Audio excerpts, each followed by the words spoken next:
All right, I want to talk about noises. I can even hear it now. Noises that like really bother y'all. Like, what are some things you can't stand? Nancy's voice. Ah! Just kidding. I'm not offended. That's pretty much been my whole life, so it is what it is. It's just like sometimes in the morning times. It's loud. You're very loud. And Yeah. it surprises me. It kind of shocks me. Yeah, one thing folks probably obviously don't know, but when Nancy comes into the office at like 8:30 in the morning, she's one of the most pleasant people at that time, but also one of the loudest. And so just saying to everyone, hello, everyone. For me, since we're going to stay on this theme, as the person who always has the headphones on when we're recording and making sure all the sound and everything is good, there's a lot of mouth noise, you can call it. Mouth sounds. Coming from my microphone. In all fairness, people have told me that my voice isn't exactly the most like pleasing thing. I have a voice that's called for podcasting and public radio. Yeah, that's what I've heard. So that should be pleasing. There's nothing wrong with your voice. Yeah, we'll see. I'm not. I wasn't searching for compliments, but I will certainly take them. Welcome to the American Geophysical Union's podcast about the scientists and the methods behind the science. These are the stories you won't read in the manuscript or hear in a lecture. I'm Shane Hanlon. And I'm Nancy Bompey. And this is Third Pod from the Sun.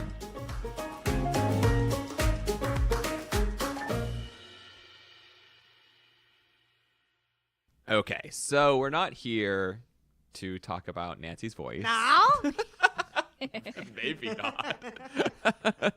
No, but we are here to talk about sound. And so I wanted to bring in Lauren LaPuma. Hi, Lauren. Hi, guys. Who has a really fascinating story for us. So what do you got? Yeah, so we're going to talk about sounds in the ocean today. Ooh. Last year, I met and interviewed a researcher who studies the ocean soundscape. Oh, that sounds lovely. What is the ocean soundscape? Well, actually, he will explain it to you, but it's pretty much all the ambient sounds that you hear in the ocean. I'm excited. I wonder if it sounds like my voice. I'm sure it does not.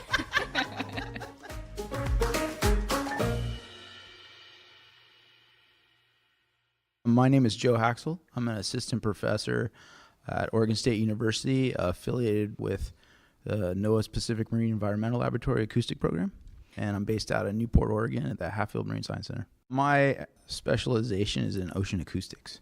So I study sound underwater, and everything from looking at, I use it as a tool, essentially, to look at geophysical processes, look at some ecology in different habitats, as well as impacts from anthropogenic influences on sound in the ocean. So what does studying the sound in the ocean tell us? Yeah, so ocean acoustics is great. The analogy that I like to use is that, we use optics and light as creatures on Earth to navigate on land. We see the farthest with our eyes. We navigate and find our food and all the things we do. We primarily use our eyes. We do hear as well, but we can see a lot farther than we can hear. In the ocean, due to the physical properties of the water, light scatters really quickly, right? But sound doesn't. Sound actually travels really far. So that's why most animals are acoustically oriented. They find their food and mates. They travel by sound. Also, as humans, we've clued into that too. The Navy has been using it for a long time, acoustics, to do a lot of different naval operations, but even in the commercial sense, we use that. And more recently, the technology is becoming more commercially available to where soundscape analysis is really starting to pick up. And so what do you mean by that? So a soundscape is essentially like the background sound, like if you were to close your eyes and just sit and listen, and what the ambient conditions are around you. So there's contributions from all different kinds of sources, and particularly in the ocean, we have natural sound from wind and waves at the surface and earthquakes, ice processes in the poles. And then there's anthropogenic sources like vessel traffic, fishing activities, energy exploration, so people looking for oil deposits. And then there's and drilling and pile driving. And then there's biological contributions from fish and marine mammals that are using that, like we discussed, to communicate and kind of orient themselves.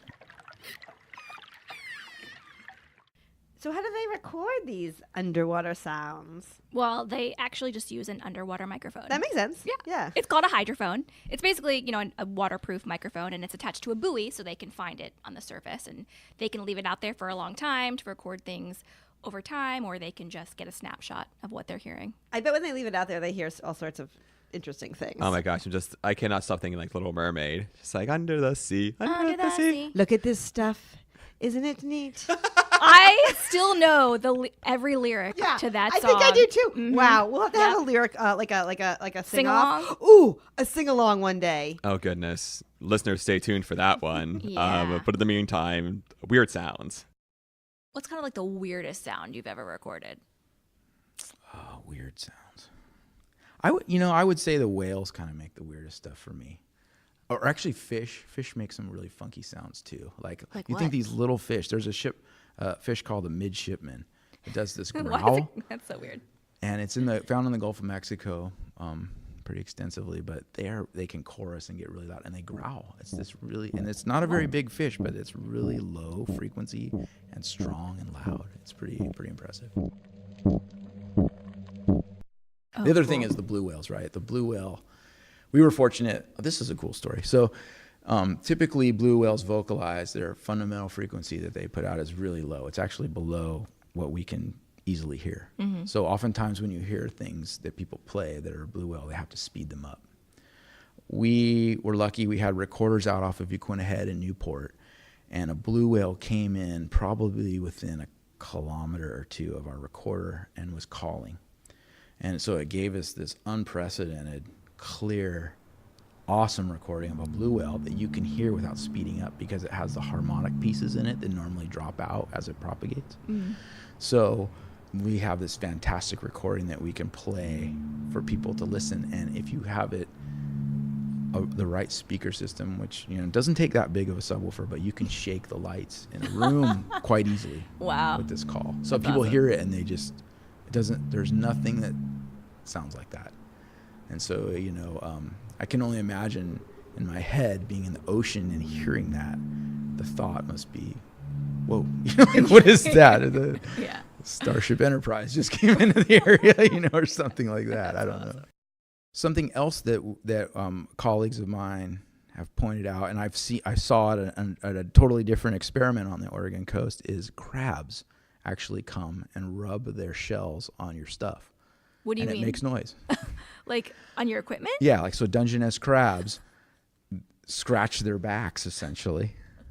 They come up, and if you have some hard, frame or whatever, they will come and scratch. The gear I had that it did it. That it's not a constant thing. So the crabs would come into an area. They like new things because they're scavengers. Mm-hmm. Something hits the bottom, and they're like rushing over to see what it is.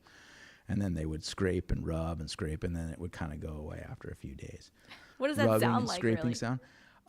It's just like you'd think, like take a crab shell and rub it on metal, kind of thing. So That's awesome. yeah, That's so crazy. So no Little Mermaid. Unfortunately, they did not find Ariel. Yeah. No mermaids, no crabs, no King Triton with his trident, Too bad. Can't be no sea witches. part of that world. No, it's kind of sad. I know. But lots of really interesting noises. Snip, snap, beep, bop. Snap, snap, bebop. But okay, cool noises. But what does this mean? What are they doing with it? Like, I'm sure there's a research component of this. Science, yeah. Science. Well, Shane, you remember when we interviewed Lee about collecting whale poop? Oh yes. Yeah, so actually Joe is a colleague of Lee, and so their project they were working on was looking at how noise in the ocean affects stress hormones in whales. But while they were doing this, they actually found something really surprising about sounds in the ocean. project that's really fun that I've just gotten involved in the last couple of years is looking at how ambient noise conditions vary along the Oregon coast, which is something we don't know at all. There's really no data out there for it. And then the tie to the ecology is I'm collaborating with a marine mammal ecologist who is looking at how those variations in noise levels could be affecting stress hormone levels in northeastern Pacific gray whales.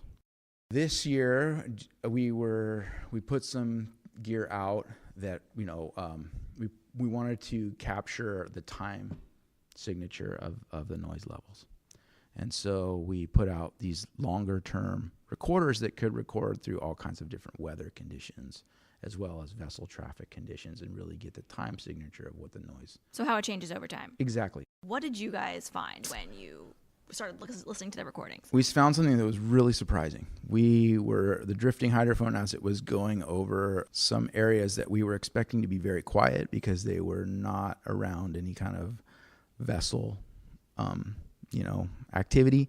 We found, and just looking at the noise levels, they were really loud. So we went and we use a tool called a spectrogram, which is basically breaking down the acoustic time series or the waveform that comes into the sensor. And we were able to look at that, and we started to see, wow, there's these really sharp spikes that we have never seen really before, nothing we were expecting. Started talking to some of our colleagues and looking in the literature, and it looked a lot like snapping shrimp, the sound from snapping shrimp. But the trick and why it surprised us so much was that snapping shrimp are really undocumented in this area. They're typically a tropical or subtropical species, not found in colder waters like we have. So we asked around to some of our colleagues in the Department of Fish and Wildlife and some people that work in the reef and rocky areas if they had seen shrimp or they knew anything about having snapping or pistol shrimp. Nobody. No one had ever no seen one that had before. ever seen them. So we sent the recording to them. We'll listen to this. And well, yeah, that's snapping shrimp. Most everybody's saying. So tell me a little bit more about snapping shrimp. They're incredible. They're really neat little animals. I didn't know a whole lot about them before this, and have kind of dove into it. When they snap their claws, it's not actually the claws hitting each other that's making the snap. They're actually producing high velocity jet that creates a cavitation bubble. And for an instant, that cavitation bubble shoots out from their claws and then collapses violently. And that collapse of the bubble is what makes the snapping sound.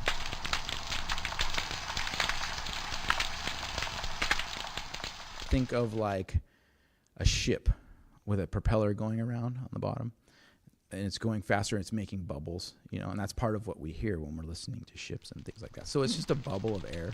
They collapse, and that's what makes a cracking and popping or the hissing sound from the shrimp.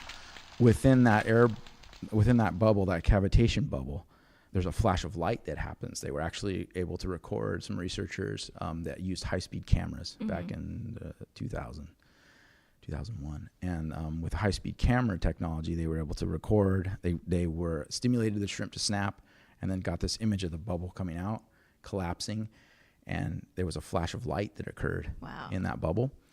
And their estimate is that the temperature in there, due to that flash of light, was something like 5,000 Kelvin. Oh, my God. Yeah, like ridiculously hot, right? And the sound that comes from those is some of the loudest instantaneous sounds in the ocean. Like, how loud are we talking? And it's like the sound potentially like a gunshot. From one shrimp? One shrimp. And it's such a short signal, though. It's on the order of like half a millisecond that it's not long-lived, right? It's a really quick snap. And, if it was longer duration, it would be a much bigger problem. Plus, a lot of that energy dissipates pretty quickly. It's a very near field effect. Behavioral ecologists are looking at it and thinking they use that as a way to stun their prey, but also as a way to ward off other shrimp. Because I think that reading about them, they're very territorial. You can't put two snapping shrimp in a tank together and have them hang out. They don't get along very well with each other. So, but you get hundreds and thousands of these shrimp along a coastal habitat, and it is incredibly loud. Oftentimes, the individual snaps aren't. You can't pick those out. It just sounds like a hiss because there's so many of them, and they're from far away. So that when you're right up close to them, that's how we kind of knew we were right on them too. Is that our recordings were so clear and we could hear individual snaps and actually count them. So when you're that out close to them, what does that all sound like? It's like Rice Krispies cereal, but like boosted, Yeah, it's impressive. It's really pretty neat. Do you know about how big they are? They're not very big. They're maybe a couple inches long, 2.5 inches long. Pretty small little guy for a big sound. So they found these, or they heard these snapping shrimp. Yeah, shrimp. Remember when Adam was talking about going down in Alvin and they had the shrimp button on the boat and you could be shrimp, shrimp. again. You're again, welcome. Again with that. Oh, Of course. God. The moment I saw this episode, I was like, oh, I get to sing. This is fun. Shane's Rihanna cover. I do recall that, but aside from that, these snapping shrimp. But they found something else out that's pretty cool. I guess it's related to the whales, right? Yeah, so they found that the whales are actually using the sound of the snapping shrimp kind of like a dinner bell. It's like a sound cue that pulls them to places, these rocky reef areas where there's a lot of food for them to eat. And so one thing that whales eat are these creatures called mysids, which are small crustaceans, and they're pretty much very similar to shrimp, but they're not exactly shrimp. Mysids. Or eucids. Well, that's supposed to be funny. No, it's not at all. And then we started looking closer into the data, and they were characteristically found around the rocky reef areas, and more particular in areas that had kelp. Mm-hmm. And that's where we were also seeing the whales very frequently, feeding in particular with foraging activity. And so we started putting down. Lee's group has GoPro camera drop that we can do. So we started putting down the GoPro camera drops in these areas and getting images of what the whales were eating. Mm-hmm. And there were big clouds of mysids in the water in these areas. Okay. Mm-hmm. So that kind of led us to the idea that we needed to explore potentially that these snapping shrimp were acting as a potential cue or acoustic, signal for the whales that there's an area over here that may have the type of food that I'm interested in.